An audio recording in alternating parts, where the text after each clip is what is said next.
Assalamualaikum warahmatullahi wabarakatuh.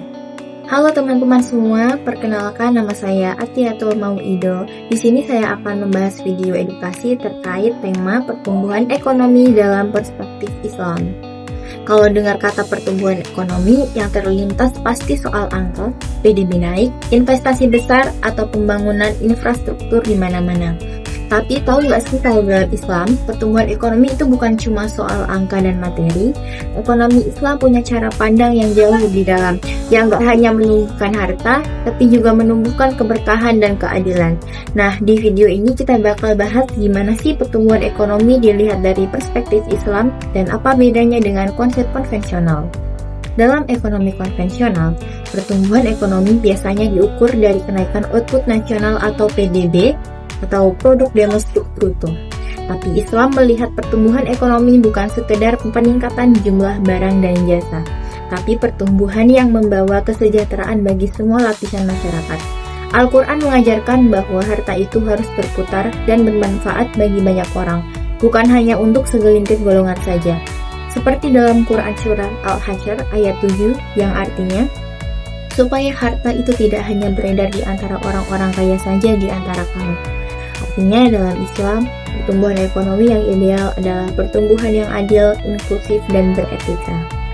Islam mengenal berbagai faktor yang bisa mendorong pertumbuhan ekonomi. Pertama, kerja keras dan produktivitas.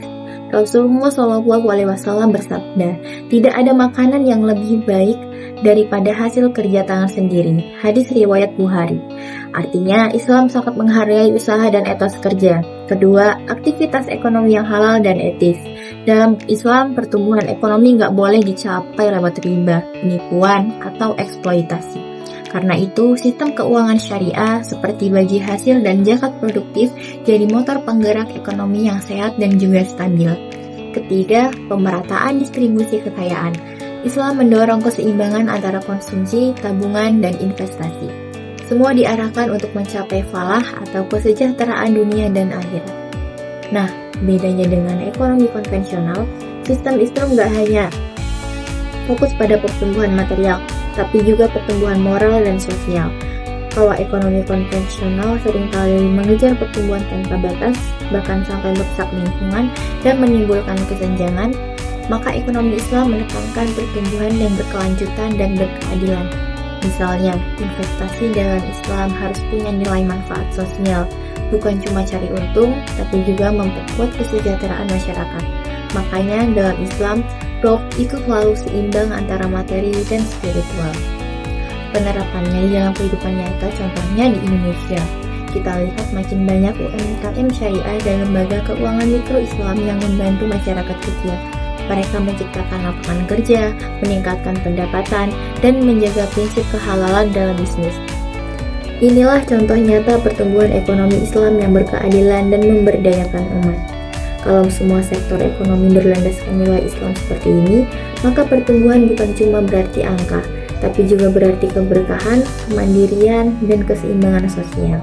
Jadi teman-teman, pertumbuhan ekonomi dalam Islam itu bukan tentang siapa yang paling kaya atau siapa yang paling cepat berkembang, tapi tentang bagaimana kita menumbuhkan ekonomi yang adil, berkah, dan memberi manfaat bagi semua. Pertumbuhan sejati bukan hanya soal harta yang bertambah, tapi juga hati yang lapang, masyarakat yang sejahtera, dan lingkungan yang terjaga. Cukup sekian dari saya, kurang lebihnya mohon maaf. Wassalamualaikum warahmatullahi wabarakatuh.